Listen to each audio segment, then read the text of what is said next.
Hey guys, in this video, I will show you how to add a payment method in Gumroad.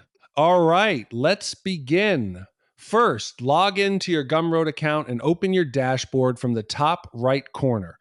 From the left sidebar, go to Settings, then select the Payments section. Inside Payments, start with Verification. Enter your details to verify your account.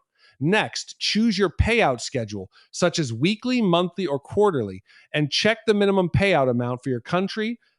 For me, it is $100. Scroll down to add your bank account. Gumroad requires a bank account before enabling other payout methods.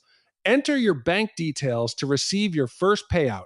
After that, review the PayPal requirements. Your account must be compliant, earn at least $100, and receive one successful payout.